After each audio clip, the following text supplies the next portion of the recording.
bakunzi bacu nk'uko mubizi byadutwaye igihe kirekire cyane hano hari amasura muri kubona ntabwo ari mashyashya nabo baraza kubibwira bababwire n'ibyo bakora gusa kari akazi gakomeye kugira ngo duhuze aba bantu nubwo tutazi ikiraza kuvamo Fils amaze iminsi myinshi cyane anyinginga ngo mbahuze n'uyu mwari muri kubona imbere yanyu wo bita Keza mwamubonye ariko izina ni ryo muntu ngira ngo namwe murabibona kwa kundi televiziyo ni filime Nyarwanda TV n'umuhungu wanyu Emerson Nyambo. Fils bimeze bite? Ndashima Imana ntarebe kabisa umusaza. Gerageza usumayiringe ku maso kuko urabizi igikorwa kituzanya hano ntabwo byoroshye ariko nizere ko urabicamo neza cyane wakibwira abagukurikirana n'abakunzi bawe ukabasuhuza. Urakoze cyane njye nitwa Mudahigwa Emmanuel cyangwa se Fils muri rusange. Fils ni ry'abantu benshi cyane banziho ubwo rero nkabana n'abasabye ko mwazaduhuza na Keza. Mwabyumvise yadusabye yuko twamuhuza na Keza ariko nifuje yuko twabisangiza abafana baba bantu bafite abafana benshi cyane. Nifuje yuko ibi byiza Fils ashaka kutwereka namwe twabisangira. Byantwaye umwanya munini cyane kugira ngo tubone Keza. Muramubona iwe niho twamusanze, ni muri jaride nini, hameze neza, hari akayaga. Nubwo Keza ndi kubona ari umukobwa wikarumye cyane. Keza bimeze bite? Sawa cyane ni amahoro. Ni amahoro? Yego. Wasuhuza abadukurikiye? Wenda sinzi ko nakivuga ko baranzi ni Keza ariko kanangire mbasuhuza ndabakunda cyane. Wow, nice. Mwamubonye no bita Keza. Fils wabwira abantu hari umuntu uri kukureba bumvise tuguma kuvuga ngo Fils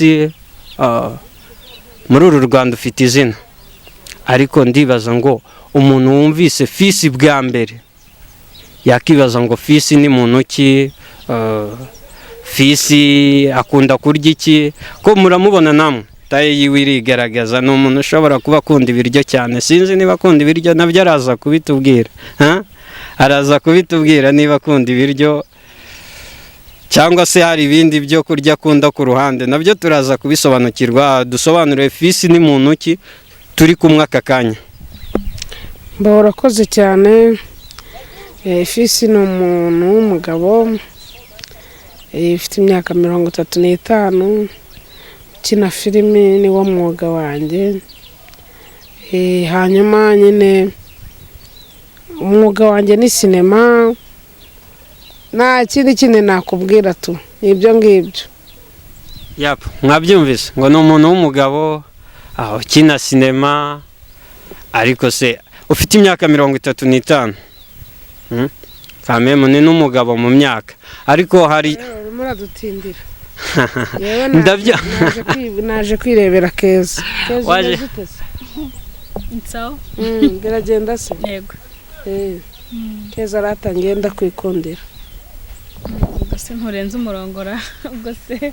Oya dore impamvu yewe mpora mbona ibintu yakagukorera kandi ikindi nabonye ko byanze bikunze watandukanye na Yaka. Ubwo rero niyo mpamvu nari naje kukwisabira urukundo kugira ngo twikundanire. Ubuse nitwa twihuse urumva umunyamakuru yarakivuga ndakeka ntago twihusera ntago yihuse mu magambo. Icyari gihari urukundo rurivugira nawe urabyumva umutima hari ukuntu ubutera. Fils buriya ntabwo yaratuje ashatse kurasa ku ngingo kandi hari amakuru nari mfite umugabo wawe Yaka ngo mwari mumeranye neza gusa Fils yarabimbwiye wazamperekeza nkajya kureba Keza ndamukunda nubaza Yaka bimeze bite ko mperuka ari burimo. Rambwira ati nge ndiyizeye ndi umusore ufite ibiro 100 ajya ni 150 ingahe ni 150 ni 100 ni bingahe 150 musaza. Mwabyumvise Fils arambwira turicara turaganira arambwira ati nge nduzuye Keza ntabwo yanyanga rwose. asundi Keza wowe ukunda abasore bangana gute, bangana nka Fisi, bangana nka Yaka, bangana gute? Ntago ngiye gukunda, ntago ndebera ku biro. Ikintu cya mbere ni mu mutima.